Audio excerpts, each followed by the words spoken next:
जय श्री राम मित्रों, आज हम इस वीडियो में आपको बताएंगे कि साल 2025 में चैत्र माह के कृष्ण पक्ष में आने वाली पाप मोचनी एकादशी कब है, पूजा व पारण का शुभ मुहूर्त, पूजा विधि और इस व्रत से जुड़े जरूरी नियमों के बारे में।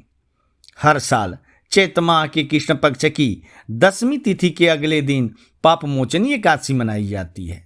यह दिन जगत के पालनहार भगवान विष्णु को समर्पित होता है।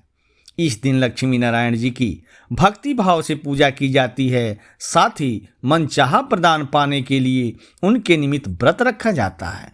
धार्मिक मत है कि पाप मोचनी एकादशी व्रत करने से साधक को जन्म जन्मांतर के किए गए समस्त पापों से मुक्ति मिलती है।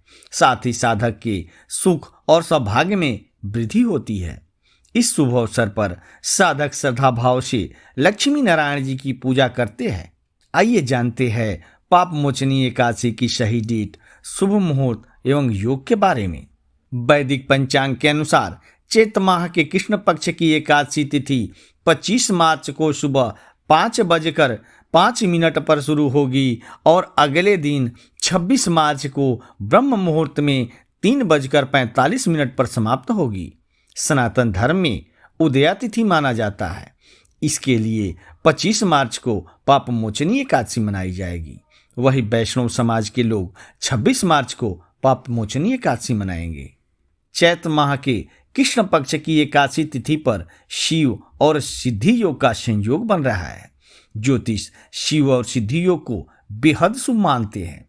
इन योग में लक्ष्मी नारायण जी की पूजा करने से साधक की हर मनोकामना पूरी होगी। साथ ही शुभ काम में सफलता मिलेगी। साथ ही शिववास योग का भी संयोग बन रहा है। शिववास योग पूर्ण रात्रि तक है। इस दिन भगवान शिव कैलाश पर जगत की देवी मां पार्वती के साथ रहेंगे। अब जान लेते हैं पाप मोचनी एकादशी के पारण के समय के बारे में। साधक 26 मार्च को दोपहर 1:41 से लेकर शाम 4:08 के मध्य व्रत खोल सकते हैं। इस दौरान साधक स्नान ध्यान कर भगवान विष्णु की पूजा करें। इसके पश्चात ब्राह्मणों को अन्न दान देकर व्रत खोलें। अब जान लेते हैं समस्त पापों को नष्ट करने वाली पाप मोचनी एकादशी व्रत की पूजा विधि के बारे में, जिसमें पहला है एकादशी के दिन सूर्योदय काल में स्नान करने के बाद व्रत का संकल्प करें।